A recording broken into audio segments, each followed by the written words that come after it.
नमस्कार दोस्तों, आप सभी का स्वागत है हमारे YouTube चैनल प्रैक्टिपीडिया पर। दोस्तों, आज हम आपके लिए लेके आए हैं कंप्यूटर वस्तुनिष्ठ प्रश्न। इससे पहले हमने 3 पार्ट और कर चुके हैं। आज हमारा जो पार्ट है वो 4 है। इसमें हम आपको बहुत ही इम्पॉर्टेंट क्वेश्चन कराने वाले हैं जो आपके आगामी एग्जामिनेशन, पटवारी परीक्षा, पीएससी परीक्षा, छात्रावास अधीक्षक परीक्षा, व्यापम से संबंधित जो भी परीक्षा है जो कि आपके कंप्यूटर के सिलेबस से संबंधित है, उससे जो भी टॉपिक है वो आप इतना वस्तुनिष्ठ प्रश्न हमारे जो सीरीज़ चल रहा है उसको कंप्लीट कर लिए तो आपको अलग से और पढ़ने की ज़रूरत नहीं है। इसी में आपका पूरा सिलेबस कवर हो जाएगा। तो चलिए चलते हैं वीडियो की ओर। इससे पहले हमने जो क्वेश्चन किया था वो हमने 150 क्वेश्चन अभी तक हमने पूरा कर लिया है। 150 क्वेश्चन, जिसमें से हमने पार्ट वन में 1 से लेके 50 तक का क्वेश्चन किया। उसके बाद जब हमने पार्ट 2 किया, पार्ट 2 में हम 51 से लेके 100 तक का क्वेश्चन किया है। उसके बाद हमने पार्ट 3 देखा। पार्ट 3 में हमने 101 से 150 तक का क्वेश्चन कर चुके हैं। तो ये हमारा पार्ट 4 है आज का, जिसमें हम 151 से हम आगे 200 तक का क्वेश्चन करने वाले हैं, जो कि बहुत ही इम्पॉर्टेंट है आपके एग्ज़ाम के दृष्टिकोण से। तो चलिए देखते हैं क्वेश्चन नंबर 1। क्वेश्चन नंबर 1 हमारे पास है, प्रोग्राम में त्रुटि जिससे गलत या अनुपयुक्त परिणाम उत्पन्न होते हैं उसे क्या कहते हैं। क्वेश्चन फिर से रिपीट कर रहा हूँ मैं, ध्यान से सुनिए। प्रोग्राम में त्रुटि जिससे गलत या अनुपयुक्त परिणाम उत्पन्न होते हैं उसे क्या कहते हैं। ऑप्शन देख लेते हैं। हमारे पास ऑप्शन है A byte, B bug, C unit problem और डी है प्रोग्रामिंग एरर। तो इसका आंसर जानने से पहले मैं आपको इसके बारे में कुछ बताता हूँ, ध्यान से सुनिए। जो सॉफ्टवेयर बग किसी कंप्यूटर प्रोग्रामिंग या प्रणाली की ऐसी त्रुटि है। बग जो है, जो सॉफ्टवेयर है ना बग, वो कंप्यूटर प्रोग्राम या प्रणाली की ऐसी त्रुटि है जो दोष, गलती, विफलता या फॉल्ट को वर्णित करने के लिए इस्तेमाल किया जाने वाला एक आम शब्द है। बग जो क्या है, त्रुटि, दोष, गलती, विफलता या फॉल्ट को वर्णित करने के लिए इस्तेमाल किए जाने वाला एक आम शब्द है जो गलत और अप्रत्याशित परिणाम देती है या इसके अनपेक्षित तरीके से व्यवहार करने का कारण बनती है। ठीक है, तो यहाँ पे हमारा जो क्वेश्चन है वही पूछ रहा है, प्रोग्राम में त्रुटि जिससे गलत या अनुपयुक्त परिणाम उत्पन्न होते हैं उसे क्या कहते हैं। तो मैंने भी आपको बताया कि जो सॉफ्टवेयर बग है ना, बग क्या है, एक ऐसा आम शब्द है जो त्रुटि हो गया, कोई गलती हो गया या कोई फॉल्ट हो गया, उसके लिए यूज़ किया जाता है। तो यहाँ पे हमारे को पूछ रहा है क्वेश्चन, त्रुटि जिसमें गलत या अनुपयुक्त परिणाम उत्पन्न होते, उसको हम क्या कहेंगे भाई, बग कहेंगे। बाइट तो होता नहीं, यूनिट प्रॉब्लम नहीं होगा, प्रोग्रामिंग एरर नहीं होगा, क्या होगा, आंसर हमारा सही आंसर हो जाएगा बग। ठीक है, देखिए आंसर नंबर हमारा B is a right answer.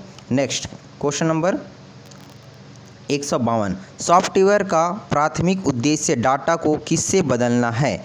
Option देखते हैं, प्रोग्राम, सूचना, सी है वेबसाइट और हमारे पास डी ऑप्शन है ऑब्जेक्ट।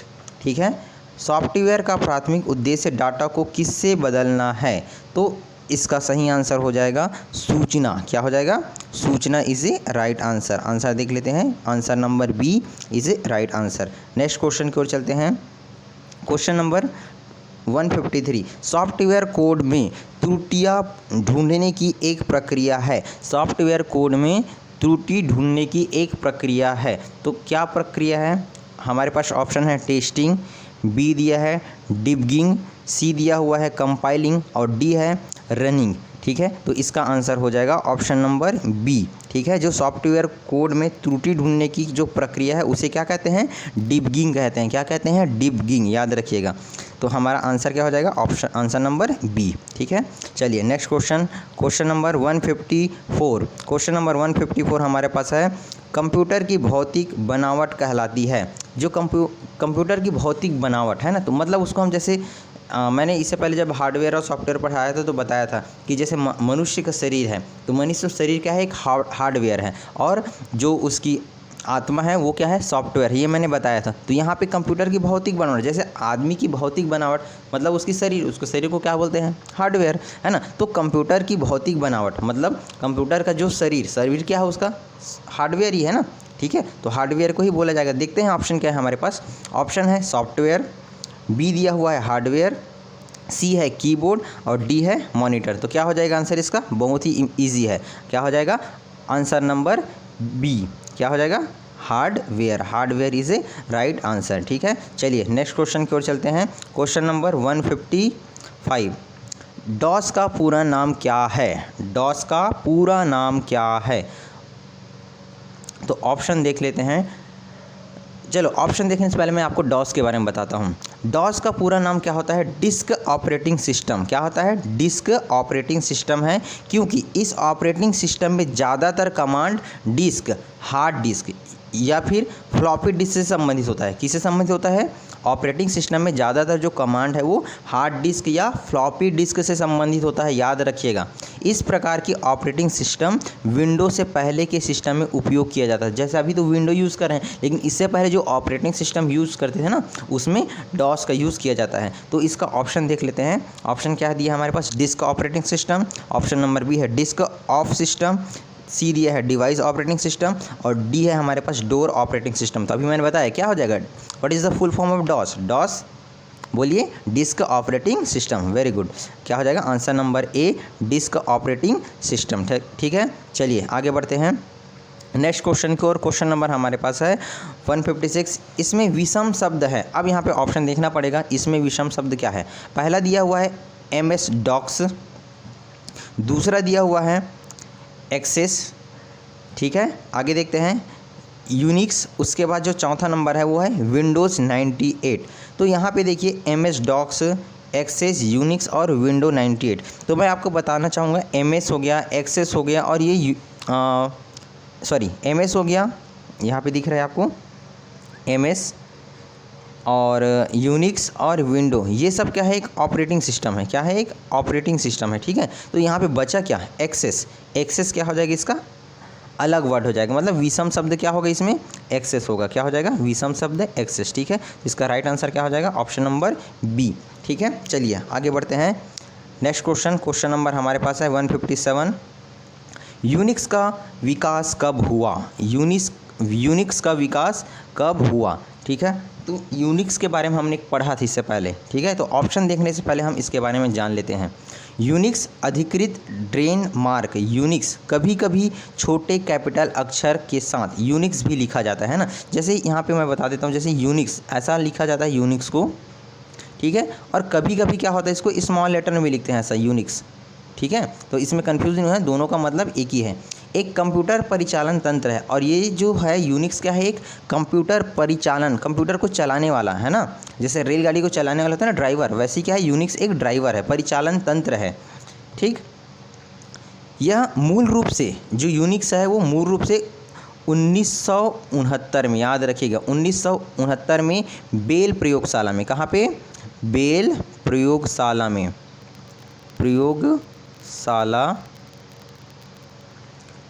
में विकसित किया गया था। कहाँ पे विकसित किया गया था? बेल प्रयोगशाला में विकसित किया गया था। ठीक है, इसके विकास में NT&T के कर्मचारी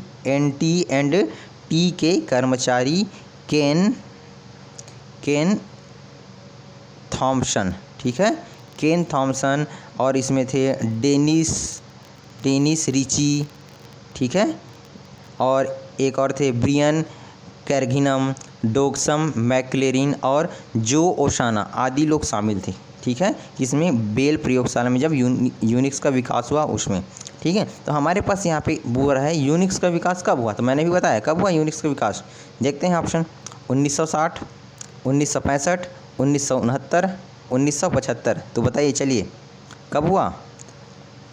ऑप्शन नंबर सी सही हो जाएगा, है ना। अभी मैंने बताया ना 1969 में हुआ करके। 1969 बेल प्रयोगशाला में विकास किया गया। कहाँ पे विकास किया गया? याद रखिएगा, बेल प्रयोगशाला में। ठीक है, चलिए आगे बढ़ते हैं नेक्स्ट क्वेश्चन की ओर। क्वेश्चन नंबर 158, यूनिक्स की मुख्य भाषा है। यूनिक्स की मुख्य भाषा है। तो अब यहाँ पे यूनिक्स की मुख्य भाषा क्या है मैं बता देता हूँ। पहली बार यूनिक्स के लिए बता रहा हूँ ना, अभी भाषा के लिए पहली बार 1970 में। पहली बार कब? क्योंकि 1969 में ये बना, विकास हुआ इसका। और पहली बार क्या हुआ, 1970 में यूनिक्स परिचालन तंत्र का आधिकारिक नामांकित किया गया। ठीक है, यूनिक्स परिचालन तंत्र का आधिकारिक नामांकित किया गया। और क्या क्या यहाँ पे जो पीडीपी 11/20 पर चलाया गया। ठीक है, इसमें क्या किया गया, इसको चलाया गया, किसको, यूनिक्स को। ठीक है, इसने एक पाठ स्वरूप क्रमादेश जोड़ा जिसे रोप्स और पाठ संपादन कहते हैं। क्या कहा गया इसमें, एक पाठ जोड़ा, मतलब जैसे चैप्टर जोड़ते हैं ना, वैसे ही एक चैप्टर जोड़ा जिसे क्या कहा गया, रोप्स कहा गया। क्या कहा गया, याद रखिएगा, रोप्स और पाठ संपादन। रोप्स या फिर इसी क्या कहा गया, पाठ संपादक कहते हैं। ठीक है, तभी 3 PDP 11/20 असेंबली भाषा में लिखे गए। ठीक है, और सभी 3 PDP है ना, जो यूनिक्स भाषा में यहाँ पे बोल रहे हैं ना, यूनिक्स की मुख्य भाषा क्या थी, तो यहाँ पे क्या था, असेंबली भाषा में इसको सभी जितने भी थे उसको लिखे गए, किसमें, असेंबली भाषा में। तो हम ऑप्शन देखते हैं यहाँ पे, ऑप्शन में क्या दिया हुआ है। ठीक है, देखते हैं ऑप्शन, बेसिक, कोबोल, जावा और असेंबली। तो चलिए बताइए आंसर क्या हो जाएगा।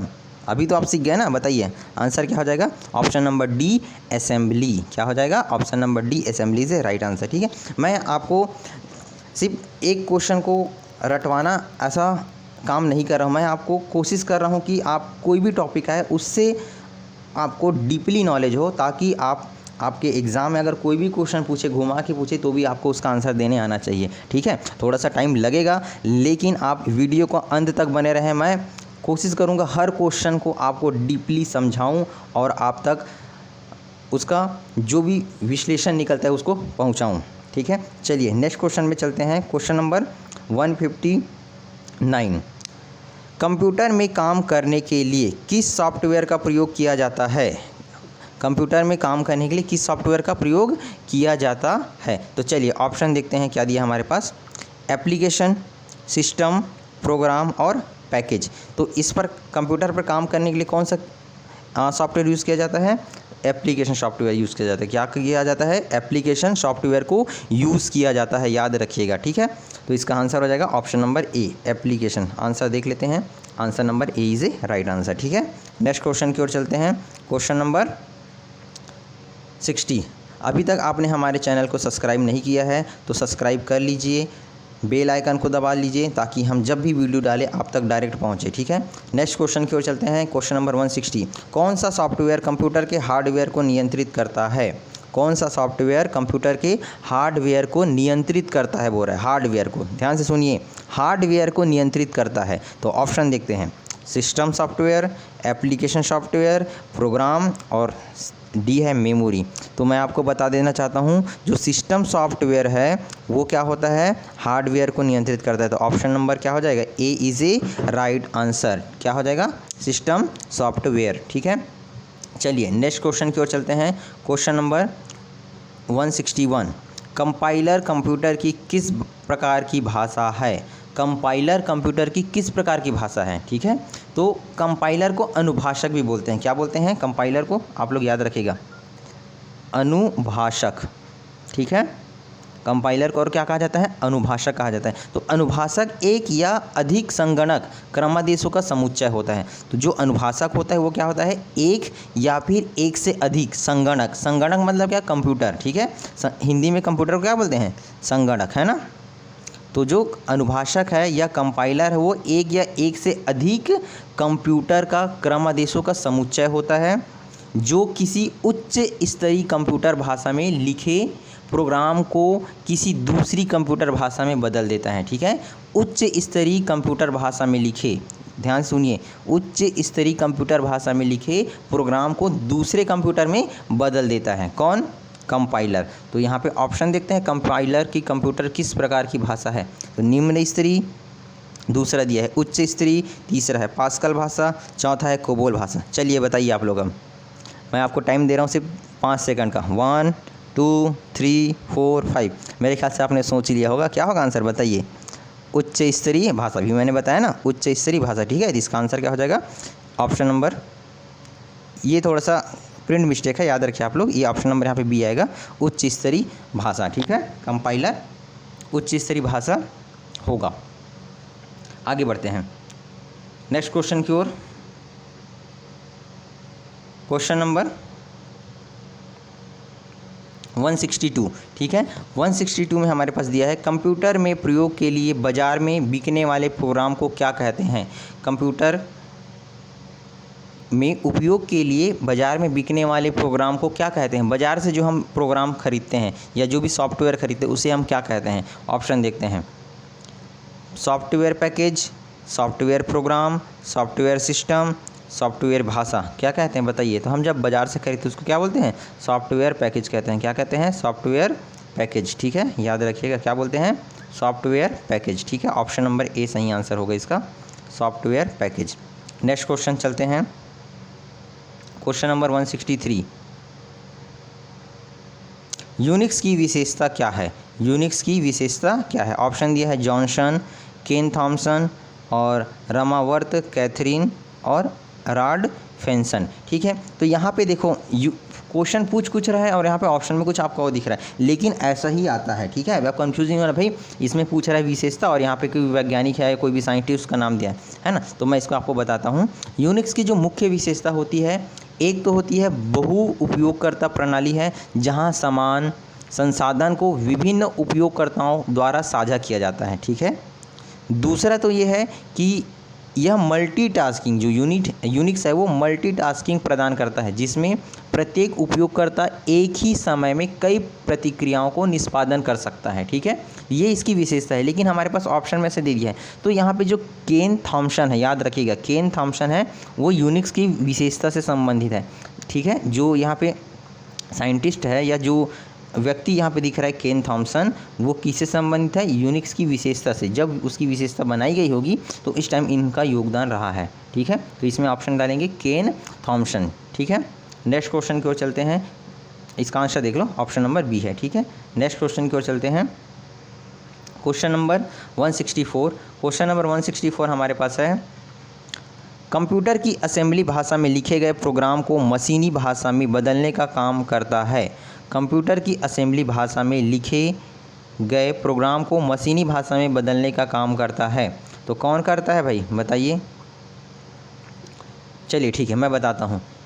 एक असेंबलर एक प्रकार का कंप्यूटर प्रोग्राम होता है। ठीक है, यहाँ पे पूछा है ना असेंबली भाषा, तो जो असेंबलर होता है वो एक प्रकार का क्या होता है, कंप्यूटर प्रोग्राम होता है, जो असेंबली भाषा में लिखे गए सॉफ्टवेयर को मशीनी भाषा, कोड और निर्देशों में इंटरप्रेट करता है। ठीक है, असेंबली भाषा में लिखे गए सॉफ्टवेयर प्रोग्राम को मशीन की भाषा, कोड और निर्देशों में इंटरप्रेट करता है। ठीक है, जिसे कंप्यूटर द्वारा निष्पादित किया जा सकता है। एक असेंबलर को कभी कभी असेंबली भाषा के कंपाइलर के रूप में संदर्भित भी किया जाता है। ठीक है, इसको याद रखिएगा। तो यहाँ पे क्वेश्चन पूछ रहा है, कंप्यूटर की असेंबली भाषा में लिखे गए प्रोग्राम को मशीनी भाषा में बदलने का काम कौन करता है, या मशीनी भाषा में बदलने का काम करता है। तो ऑप्शन देख लेते हैं, कंपाइलर, असेंबलर, इंटरप्रिंटर और दिया है प्रोसेसर। तो मैं ही बताया, क्या बताया, असेंबलर करता है ना। तो ऑप्शन नंबर क्या हो जाएगा इसका, B is a right answer, assembler. ठीक है, नेक्स्ट क्वेश्चन में चलते हैं, क्वेश्चन नंबर 165। क्वेश्चन नंबर 165 हमारे पास दिया है, हार्डवेयर और सॉफ्टवेयर के बीच संबंध बनाने की तकनीक या सुविधा को क्या कहा जाता है। हार्डवेयर और सॉफ्टवेयर के संबंध बनाने की तकनीक या सुविधा को क्या कहा जाता है। तो इसका ऑप्शन देख लेते हैं, इंटरनेट, इंटरकॉम, ईप्रोम, इंटरफेस। ठीक है, तो आंसर हो जाएगा इसका इंटरफेस। क्या हो जाएगा, इंटरफेस। हार्डवेयर और सॉफ्टवेयर के बीच संबंध बनाने की जो तकनीक है या सुविधा है उसे क्या कहा जाता है, इंटरफेस कहा जाता है। ठीक है, याद रखिएगा। नेक्स्ट क्वेश्चन की ओर चलते हैं, क्वेश्चन नंबर 166। प्रोग्रामिंग भाषा में लिखे गए मूल प्रोग्राम को क्या कहा जाता है। प्रोग्रामिंग भाषा में लिखे गए मूल प्रोग्राम को क्या कहा जाता है। तो देखो मैं आपको बता देता हूँ, प्रोग्रामिंग भाषा में लिखे गए प्रोग्राम को स्रोत, ठीक है, क्या कहा जाता है, स्रोत कहा जाता है या स्रोत कोड कहा जाता है। याद रखिएगा, प्रोग्रामिंग भाषा में लिखे गए मूल प्रोग्राम को क्या कहा जाता है, स्रोत मैं लिख देता हूँ यहाँ पे स्रोत, या फिर क्या कहा जाता है इसी को, स्रोत कोड। ठीक है, स्रोत कोड। ठीक है, तो एग्ज़ाम में अगर आता है तो कोई ऑप्शन आएगा तो इसमें देख लें। अभी हम ऑप्शन देखे नहीं, देखेंगे, है ना। जो कि क्या होता है, अभिकलित कार्यक्रम जैसे कंप्यूटर प्रोग्राम, वह निर्देश या कई निर्देशों का समूह होता है। ठीक है, जिनका प्रयोग अभिकलित से किसी निश्चित समय पर कोई कार्य संपन्न कराने के लिए किया जाता है। ठीक है, जो प्रोग्राम का जो स्रोत है उससे किसी निश्चित समय पर कोई कार्य संपन्न कराने के लिए इसका यूज़ किया जाता है। ठीक है, ऑप्शन देखते हैं, ऑप्शन में क्या दिया उसके बाद देखते हैं आंसर इसका। पहला दिया है यूथ प्रोग्राम, दूसरा है फर्म प्रोग्राम, तीसरा है स्रोत प्रोग्राम और चौथा है लूप प्रोग्राम। तो अहीं बताया क्या है इसका आंसर, स्रोत। ठीक है, तो ऑप्शन नंबर सी क्या हो जाएगा इसका, राइट आंसर हो जाएगा स्रोत प्रोग्राम। ठीक है, देख लिए आंसर नंबर सी। ठीक, चलिए आगे बढ़ते हैं। क्वेश्चन नंबर 167, किसी ऑपरेटिंग सिस्टम में उपयोगकर्ता एक साथ कई कंप्यूटर ऑपरेट कर सकते हैं। किसी ऑपरेटिंग सिस्टम में उपयोगकर्ता एक साथ कई कंप्यूटर ऑपरेट कर सकते हैं। ठीक है, तो ऑप्शन देखते हैं क्या दिया है, MS-DOS, टाइम शेयरिंग, विंडोज़ और इनमें से कोई नहीं। तो MS-DOS में तो पॉसिबल नहीं है कि एक साथ क्या है उसमें और उपयोगकर्ता एक साथ कई कंप्यूटर को ऑपरेट करे, पॉसिबल नहीं है। विंडोज़ में पॉसिबल है, बट यहाँ पे क्वेश्चन पूछ रहा है किस ऑपरेटिंग सिस्टम में उपयोगकर्ता एक साथ कई कंप्यूटर ऑपरेट कर सकते हैं ना, एक साथ बहुत सारे कंप्यूटर को ऑपरेट कर सकते हैं। कौन सा ऑपरेटिंग सिस्टम है, तो मैं आपको बताना चाहता हूँ जो टाइम शेयरिंग है ऑपरेटिंग सिस्टम है ना, तो टाइम शेयरिंग ऑपरेटिंग सिस्टम द्वारा यूज़र को दिए जाने वाला जो टाइम एलोकेटेड टाइम कहलाता है। ठीक है, टाइम शेयरिंग ऑपरेटिंग सिस्टम द्वारा क्या कहता है, जो यूज़र जो वहाँ पे यूज़ करने वाला है उसको जो टाइम दिया जाता है उसको क्या कहते हैं, एलोकेटेड टाइम कहते हैं। ठीक है, तो इस प्रोसेस में ऑपरेटिंग सिस्टम एक निश्चित समय के बाद संसाधनों को एक यूज़र से दूसरे यूज़र को दे दिया जाता है। समझ आ रहा है ना, एक यूज़र से दूसरे यूज़र को दे दिया जाता है, किसमें, टाइम शेयरिंग से। और यह प्रोसेस इतने कम समय में पूरी होती है कि किसी भी यूज़र को संसाधन को शेयर होने का पता नहीं चलता, जो यूज़ कर रहा है उसको पता नहीं चलेगा, इतना कम टाइम रहता है। ठीक है, तो इसका आंसर क्या हो जाएगा, टाइम शेयरिंग। क्या हो जाएगा, टाइम शेयरिंग। ठीक है, ऑप्शन नंबर बी। ठीक है, देख लीजिए option number B. Next question में चलते हैं। क्वेश्चन नंबर 168, ओरेकल है। तो ओरेकल क्या है, ओरेकल के बारे में आप सब जानते हैं क्या, नहीं जानते तो मैं बताता हूँ। देखिए, ऑप्शन देखने से पहले हम ओरेकल के बारे में पहले जान लेते हैं, फिर ऑप्शन देखेंगे तो आसानी होता है ना। ओरेकल डाटाबेस एक रिलेशनल डेटाबेस मैनेजमेंट सिस्टम होता है। ठीक है, जो ओरेकल डाटाबेस एक क्या होता है, रिलेशनल डेटाबेस मैनेजमेंट सिस्टम होता है, जिसे ओरेकल डाटाबेस या ओरेकल डीबी या केवल ओरेकल के नाम से भी जाना जाता है। ठीक है, क्या क्या नाम से, ओरेकल डाटाबेस। ठीक है, उसके बाद या फिर क्या बोलते हैं इसी को, ओरेकल डीबी या फिर क्या बोलते हैं इसी को, ओरेकल। ठीक है, ये सब नाम से इसको जाना जाता है ना। यह डेटाबेस सॉफ्टवेयर ओरेकल कॉरपोरेशन द्वारा निर्मित किया गया है। अब हाँ, ये जो ओरेकल है वो किसके द्वारा निर्मित किया गया है, डेटाबेस सॉफ्टवेयर ओरेकल कॉरपोरेशन द्वारा निर्मित किया गया है। ठीक है, जो कि विश्व में सबसे ज़्यादा उपयोग में लाए जाने वाला DBMS है। क्या है, DBMS है, जिसका वर्तमान में लेटेस्ट वर्जन, अब इसका हाँ जो वर्तमान में लेटेस्ट वर्जन है वो है ओरेकल, एक मिनट, हाँ ओरेकल 19C है। ठीक है, जो वर्तमान में अभी यूज़ किया जाता है, लेटेस्ट वर्जन क्या है ओरेकल का, ओरेकल 19C। तो यहाँ पे ऑप्शन देख लेते हैं, ऑप्शन क्या है उसके बाद आंसर करेंगे, है ना। ऑप्शन हमारे पास दिया हुआ है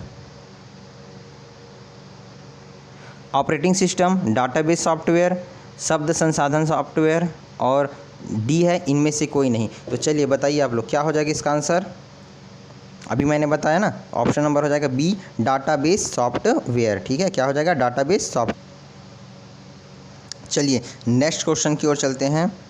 क्वेश्चन नंबर हमारे पास नेक्स्ट है 169, टैली सॉफ्टवेयर का प्रयोग किया जाता है। टैली आप सभी जानते हैं और नहीं जानते तो मैं आपको बता देता हूँ। टैली क्या है, एक सॉफ्टवेयर है। टैली क्या है, ध्यान से सुनिए, है ना। टैली क्या है, एक सॉफ्टवेयर है। चलो ठीक है, मैं पहले ऑप्शन दिखा देता हूँ आपको। टैली सॉफ्टवेयर का प्रयोग किया जाता है कहाँ, नेटवर्किंग में, संचार में, अकाउंटिंग में और डीटीपी में। ठीक है, तो आप सभी जानते हैं किस में किया जाता है टैली का, अकाउंटिंग में किया जाता है ना। तो मैं आपको टैली के बारे में कुछ बताता हूँ, सुनिए। जो टैली है वो एक ब्लैंकेट ऐप की तर्ज पर काम करता है। किस पर काम करता है, ध्यान सुनिए, ब्लैंकेट ऐप के तर्ज पर काम करता है, जो कि जिसका इस्तेमाल किसी भी अकाउंटिंग सॉफ्टवेयर और ईआरपी सिस्टम से डेटा निकालने के बाद फाइलिंग के लिए किया जाता है। ठीक है, समझ आएगी नहीं है।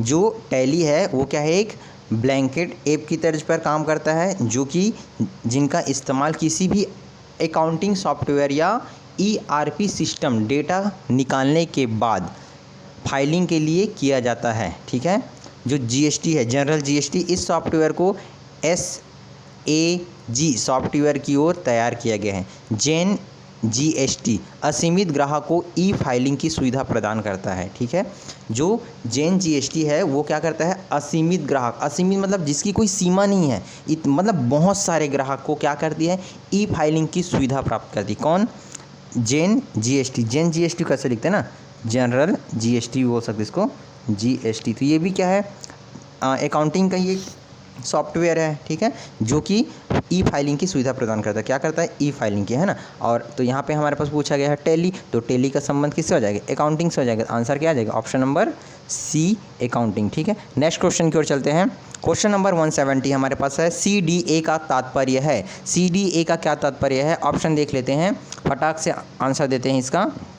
Computer algorithm for design, B है कंप्यूटर एडेड डिज़ाइन, सी है कंप्यूटर एप्लीकेशन इन डिज़ाइन और डी हमारे पास है ये सभी। ठीक है, तो इसका आंसर हो जाएगा, मैं आपको बता देता हूँ, CDA। सी से हो जाएगा कंप्यूटर, डी से हो जाएगा एडेड और ए से हो जाएगा डिज़ाइन। ठीक है, तो इसका ऑप्शन नंबर बी क्या हो जाएगा, सही हो जाएगा। Right answer is option number B. ठीक है, नेक्स्ट क्वेश्चन की ओर चलते हैं। Question number 171।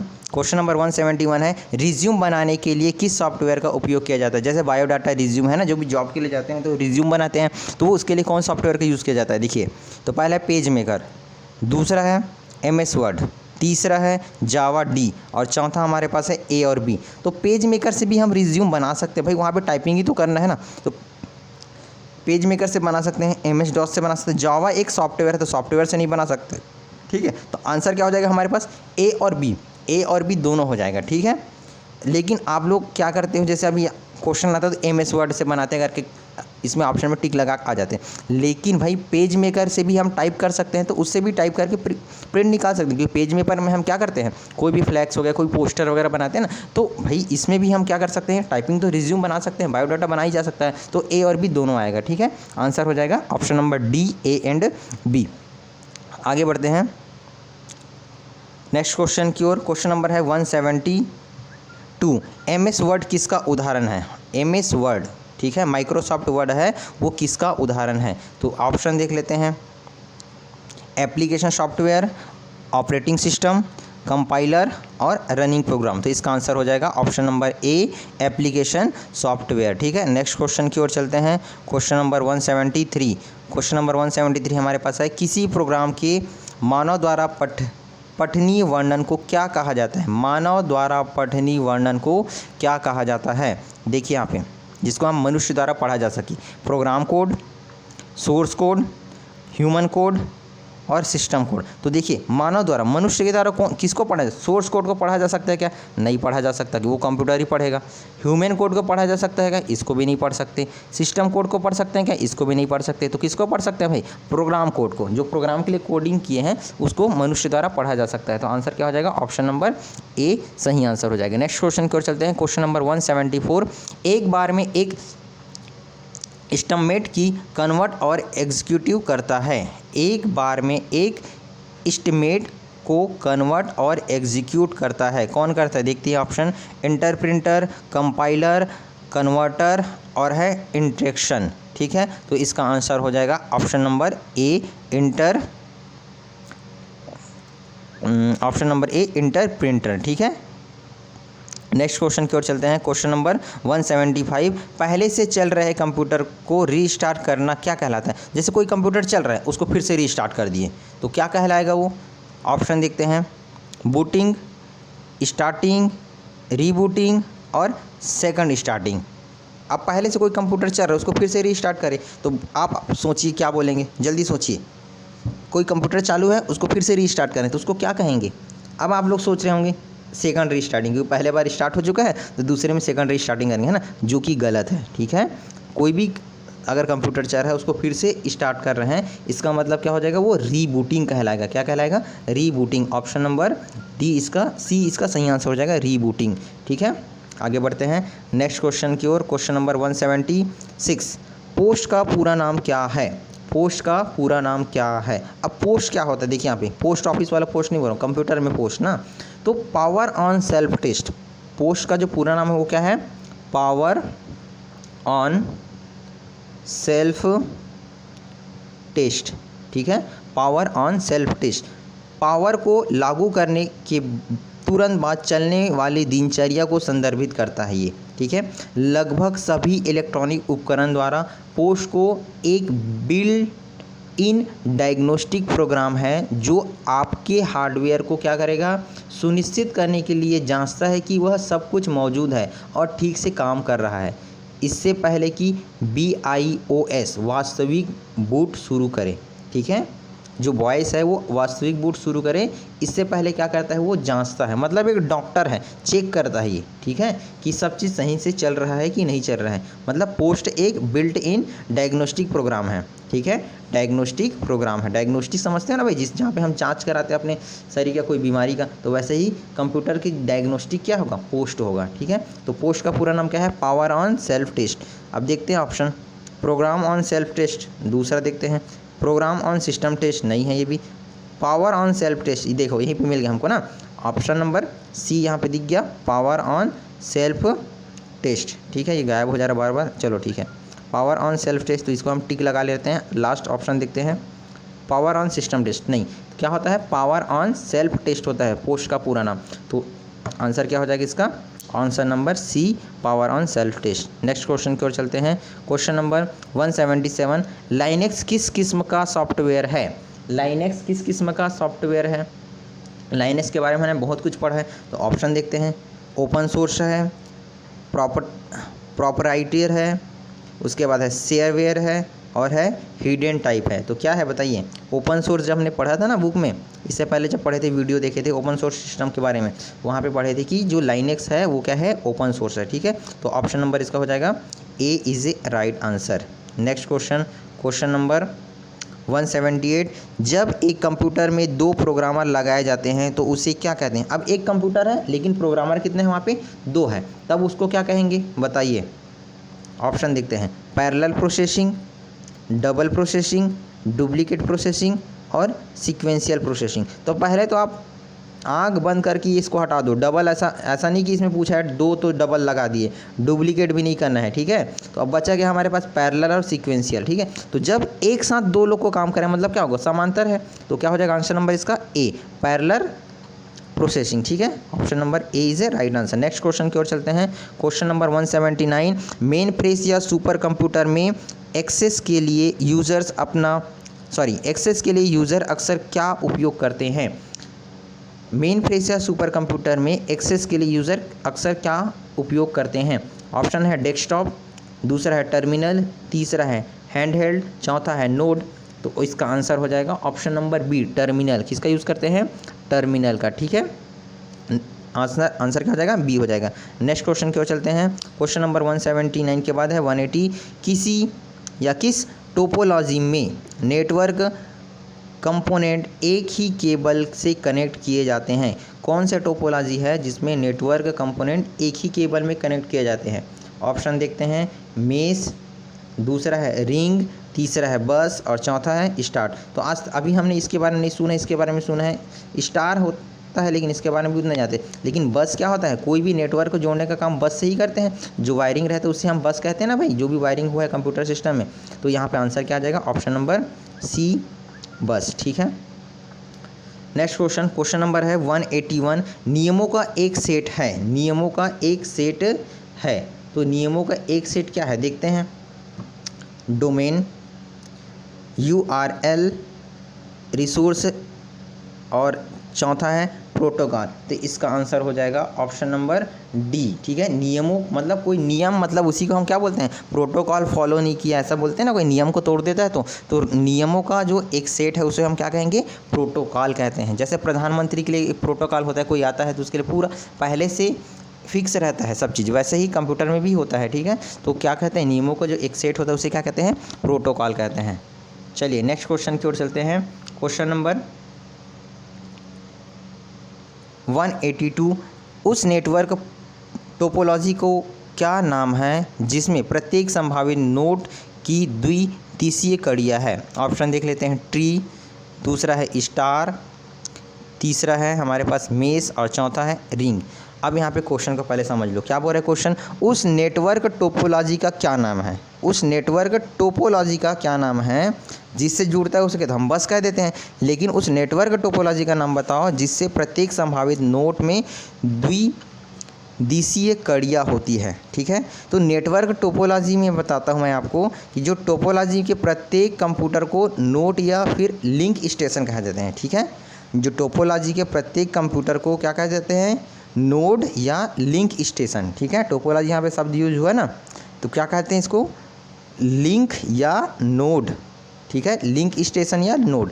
दूसरे शब्दों में अगर हम देखें तो टोपोलॉजी नेटवर्क में सभी कंप्यूटर को आपस में जोड़ने की एक व्यवस्था होती है, सिंपल शब्द में। ठीक है, टोपोलॉजी क्या है, नेटवर्क में सभी कंप्यूटर को आपस में जोड़ने की व्यवस्था।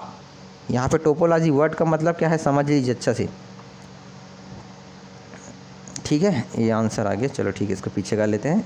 हाँ देखिए, टोपोलॉजी यहाँ पे है, उसके पहले समझ लो। टोपोलॉजी का मतलब है नेटवर्क में सभी, यहाँ मान लो हमारे पास 10 कंप्यूटर है, तो 10 कंप्यूटर को क्या करेंगे, जोड़ दिए। ठीक है, तो इस जोड़ने की जो व्यवस्था है उसे क्या कहेंगे, टोपोलॉजी कहेंगे। क्लियर है, जिसमें या जिसके द्वारा सभी कंप्यूटर एक दूसरे से संपर्क में स्थापित करते हैं। ठीक है, तो जुड़ा है मतलब एक सबसे संपर्क स्थापित करेगा।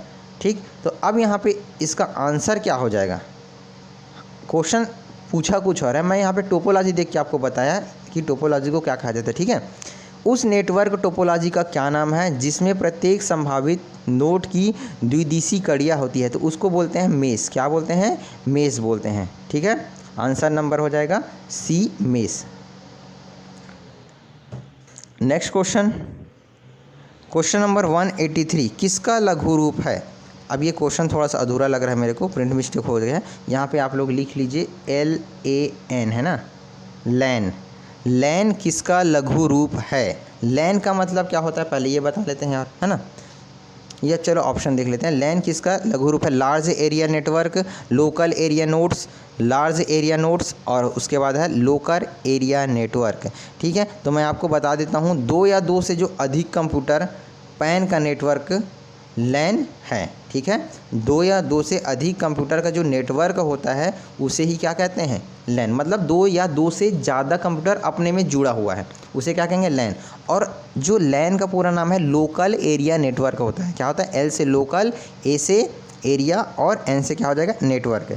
एक कंप्यूटर नेटवर्क है, और जो लैन है वो क्या है, एक कंप्यूटर नेटवर्क होता है जो घर, कार्यालय अथवा स्कूल या हवाई अड्डे जैसे भवनों के छोटे छोटे समूह में लघु भौतिक क्षेत्र को आवृत करता है। कौन, लैन। ठीक है, तो लैन का पूरा नाम क्या हो जाएगा, हमको यहाँ पे सिर्फ लैन ही पूछा है, बाकी उसका डिटेल नहीं पूछा है, लेकिन मैं आपके जानकारी के लिए सब बताया। ठीक है, तो लैन का पूरा नाम क्या हो जाएगा, आंसर बताइए। Option number D, local area network. क्या होगा, local area network. Option number D सही आंसर होगा। नेक्स्ट क्वेश्चन की ओर चलते हैं। क्वेश्चन नंबर नेक्स्ट है हमारे पास क्वेश्चन नंबर 184। टिपिकल नेटवर्क में सबसे शक्तिशाली कंप्यूटर है। टिपिकल नेटवर्क में सबसे शक्तिशाली कंप्यूटर है, तो ऑप्शन देखते हैं, network server, desktop, network switch और है नेटवर्क स्टेशन। तो क्वेश्चन पूछ रहा है टिपिकल नेटवर्क है ना, तो सबसे शक्तिशाली होता है टिपिकल नेटवर्क में वो है नेटवर्क सर्वर। क्या होता है? Network server. Option number A. तो देख लेते इसका आंसर क्या है। Option number A is a right answer, network server. ठीक है, नेक्स्ट क्वेश्चन की ओर चलते हैं। क्वेश्चन नंबर 185, वेब पेज का एक वर्ड, वेब पेज का एक वर्ड, ध्यान से सुनिए। वेब पेज जैसे हम लोग कोई टाइप करते हैं ना www.com, तो एक वेब पेज खुलता है। तो वेब पेज का एक वर्ड जिसे क्लिक करने पर दूसरा डॉक्यूमेंट खुलता है, उसे क्या कहते हैं? है ना, जैसे हमने क्या किया www.com ऐसा हमने टाइप कर दिया, तो एक वर्ड को क्लिक किए, वेब पेज में कोई खुला है उसमें एक वर्ड को क्लिक करे तो दूसरा डॉक्यूमेंट खुल जाता है, उसे क्या कहते हैं? क्या कहते हैं? ऑप्शन देखते हैं। URL, एंकर, रेफरेंस और है हाइपर लिंक। तो इसको कहते हैं हाइपर लिंक। क्या कहते हैं? हाइपर लिंक कहते हैं। ऑप्शन नंबर डी इसका सही आंसर हो जाएगा, हाइपर लिंक। ठीक है, नेक्स्ट क्वेश्चन की ओर चलते हैं। क्वेश्चन नंबर 186, ईमेल भेजते समय किस लाइन में संदेश की विषय वस्तु के बारे में बताया जाता है? ईमेल आप सभी यूज़ करते होंगे, तो ईमेल भेजते समय किस लाइन में संदेश के विषय वस्तु के बारे में बताया जाता है? तो किसमें बताया जाता है? CC, टू, सब्जेक्ट और कंटेंट्स। तो किसमें बता दें भाई? भाई हम कोई भी चीज़ को लिखते हैं किस में लिखते हैं? एप्लीकेशन लिखते हैं तो सब्जेक्ट लिखते हैं ना, तो किस में बताएंगे? सब्जेक्ट में बताएंगे। Option number C. विषय वस्तु के बारे में किस में बताएंगे? सब्जेक्ट में ही बताएंगे ना। ऑप्शन नंबर सी इसका सही आंसर होगा। ठीक है, नेक्स्ट क्वेश्चन की ओर चलते हैं। क्वेश्चन नंबर 187, अनसॉलिसिटेड ईमेल को क्या कहते हैं? अनसॉलिसिटेड ईमेल को क्या कहते हैं? अब देखते हैं इसका ऑप्शन। ऑप्शन हमारे पास है, एक मिनट, यहाँ पे थोड़ा सा पावर चले गई है, वेट करेंगे थोड़ा सा। चलिए ठीक है, आ गई वापस। अनसॉलिसिटेड ईमेल को क्या कहते हैं, है ना। तो ऑप्शन देख लेते हैं। न्यूज़ ग्रुप, बैकबोन, यूजनेट और हमारे पास है स्पैम। तो इसका आंसर क्या हो जाएगा बताइए? चलिए, स्पैम कहते हैं। क्या कहते हैं? अनसॉलिसिटेड ईमेल को क्या कहते हैं? स्पैम कहते हैं ना। आप लोग जब यूज़ करते हैं ईमेल तो उसमें देखिएगा एक स्पैम का ऑप्शन आता है, आपके पास आता है ना, ऐसा लिखा रहता है स्पैम। ठीक, तो क्या कहते हैं उसको? स्पैम कहते हैं। ठीक है, नेक्स्ट क्वेश्चन। क्वेश्चन नंबर हमारे पास है 188, भारत की पहली राजनीतिक पार्टी जिसने इंटरनेट पर अपना वेबसाइट बनाया था, मैंने पढ़ाते पढ़ाते आपको बताया था, किसने बनाया था? भारतीय जनता पार्टी ने बनाया था। याद रखिएगा, किसने बनाया था? Bharatiya Janata party, BJP. किसने बनाया था? बीजेपी ने बनाया था। ऑप्शन देखते हैं हमारे पास बीजेपी है कि नहीं है। पहला दिया है समाजवादी पार्टी, दूसरा दिया है भारतीय जनता पार्टी, तीसरा है राष्ट्रीय जनता पार्टी और है लोक जनहित पार्टी। तो आंसर क्या हो जाएगा बताइए? Option number B, Bharatiya Janata party. Next question की ओर चलते हैं। क्वेश्चन हमारे पास है, भारत में सर्वप्रथम किस राज्य ने इंटरनेट पर टेलीफोन डायरेक्टरी उपलब्ध कराई? भारत में सर्वप्रथम किस राज्य ने? ठीक है, राज्य देखते हैं, आंध्र प्रदेश, सिक्किम, असम और है झारखंड। ठीक है, तो कौन सा राज्य जिसने सबसे पहले इंटरनेट पर टेलीफोन डायरेक्टरी उपलब्ध कराई थी? ठीक है, तो इसका आंसर क्या होगा? Option number B, Sikkim. कौन था? सिक्किम। ठीक है, छोटा समझ के उसको आप लोग इग्नोर नहीं करेंगे। सिक्किम ने क्या किया था? सबसे पहले भारत में सर्वप्रथम इंटरनेट पर टेलीफोन डायरेक्टरी उपलब्ध कराई थी। ठीक है, नेक्स्ट क्वेश्चन की ओर चलते हैं। क्वेश्चन नंबर 190, HTML का पूरा नाम क्या है? तो ऑप्शन देख लेते हैं। HTML का हाइपर टेक्स्ट मार्कअप लैंग्वेज, बिल्कुल गलत है ये।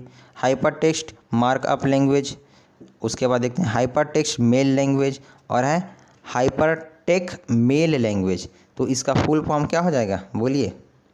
नहीं, सही है, ए ऑप्शन ही सही है भाई। ठीक है, हाइपर टेक्स्ट, H से हाइपर, T से टेक्स्ट और M से क्या होगा? मार्क और L से लैंग्वेज। तो इसी को बोलते हैं हाइपर टेक्स्ट मार्कअप लैंग्वेज। ठीक है, बाकी सब गलत है, ए इसका सही आंसर होगा, याद रखिएगा। नेक्स्ट क्वेश्चन, क्वेश्चन नंबर 191, निम्नलिखित में से इंटरनेट किसके द्वारा चलाया जाता है? इंटरनेट किसके द्वारा चलाया जाता है भाई? ऑप्शन देखें। चलिए ठीक है, ऑप्शन देख लेते हैं पहले।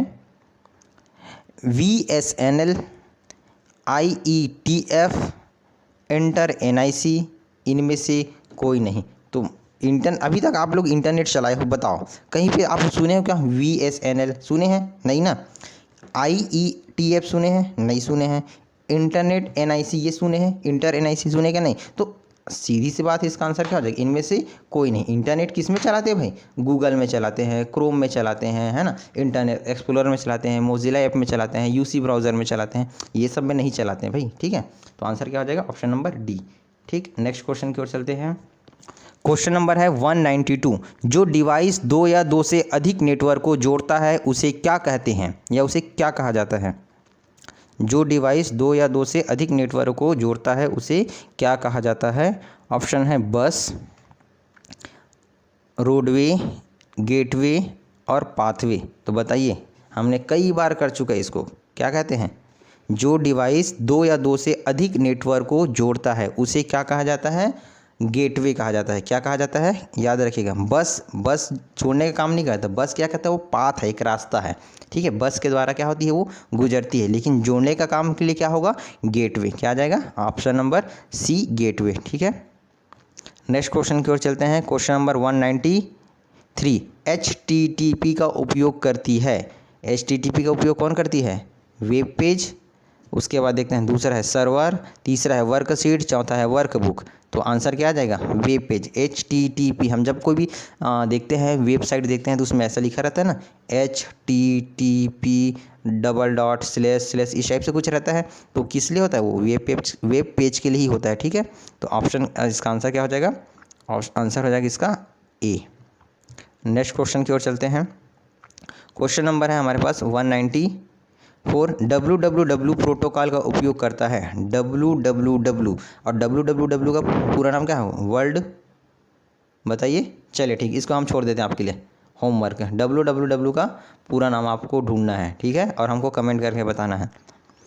नेक्स्ट क्वेश्चन, सॉरी, इसका पहले ऑप्शन देख लेते हैं। www हमको पूछा गया प्रोटोकॉल का उपयोग करता है। www प्रोटोकॉल का उपयोग करता है। ऑप्शन दिया है HTTP, WBC, FTP और है MTP। तो बताइए किसका करता है?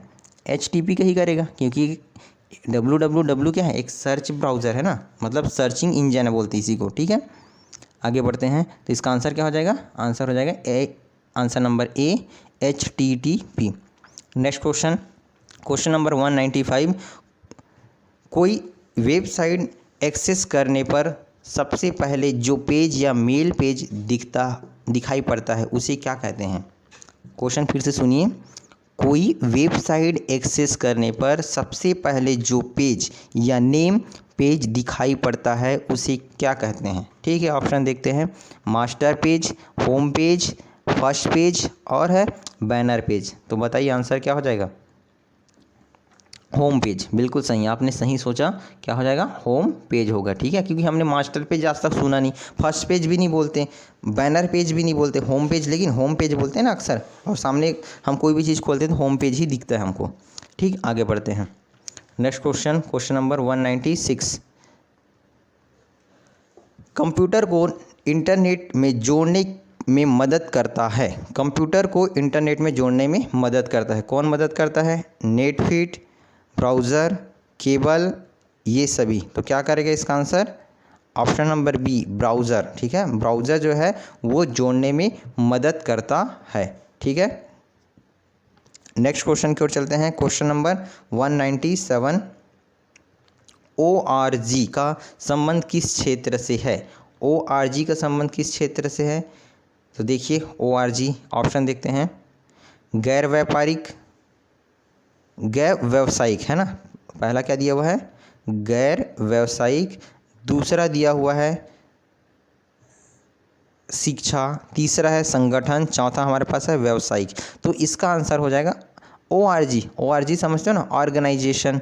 तो क्या होगा? कोई संगठन है वो। क्या हो जाएगा? किसी संगठन, किस क्षेत्र से वो बिलोंग करता है उससे वो संबंध रखता है। ठीक है, नेक्स्ट क्वेश्चन, क्वेश्चन नंबर 198। 198 की ओर चलते हैं। क्वेश्चन नंबर 198 हमारे पास है .com डोमेन का संबंध है। .com है ना, तो इसका संबंध किससे है? देखते हैं ऑप्शन। व्यापारिक संस्था, दूसरा दिया है व्यक्ति विशेषता, उसके बाद है तीसरा नंबर हमारे पास है कला से संबंध है, और चौथा है ये सभी। तो इसका आंसर हो जाएगा व्यापारिक संस्था। व्यापारिक संस्था .com डोमेन का संबंध है। ठीक है, next question, question number 199। Bharat में इंटरनेट की सुविधा कब से प्रारंभ हुई? बहुत ही इंपॉर्टेंट क्वेश्चन है। भारत में इंटरनेट की सुविधा कब से प्रारंभ हुई? तो मैं पहले इसको ऑप्शन दिखाने से पहले इसके बारे में बताता हूँ। इंटरनेट सेवा के भारत में 15 अगस्त 1995। कब? देखो ध्यान से सुनो, 15 अगस्त 1995 है ना, 1995 को विदेश संचार निगम लिमिटेड द्वारा शुरू किए गए थे। ठीक है, कब? 15 अगस्त 1995 को। किसके द्वारा? विदेश संचार निगम लिमिटेड, ठीक है, उसके द्वारा इसको शुरू किया गया था। और नवंबर 1998 में, ठीक है, कब? नवंबर 1998 में सरकार ने निजी ऑपरेटरों द्वारा इंटरनेट सेवाओं को उपलब्ध कराने के लिए क्षेत्र को खोला, मतलब प्राइवेट सेक्टर के रूप में, है ना।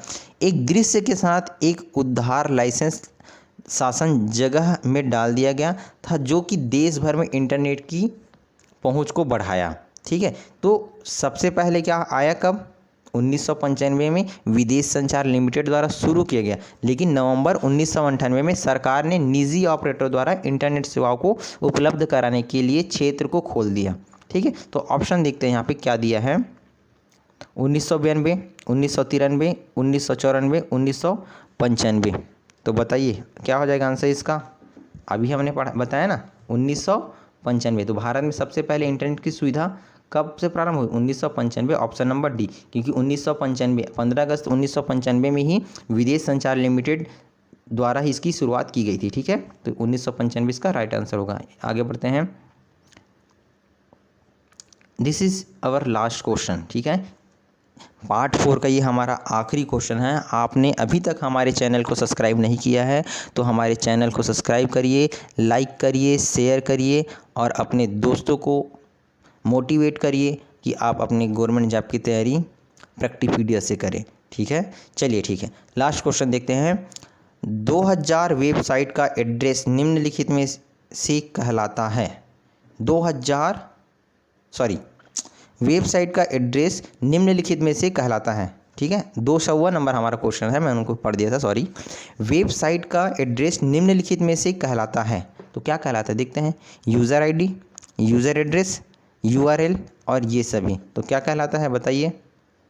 URL कहलाता है। क्या कहलाता है?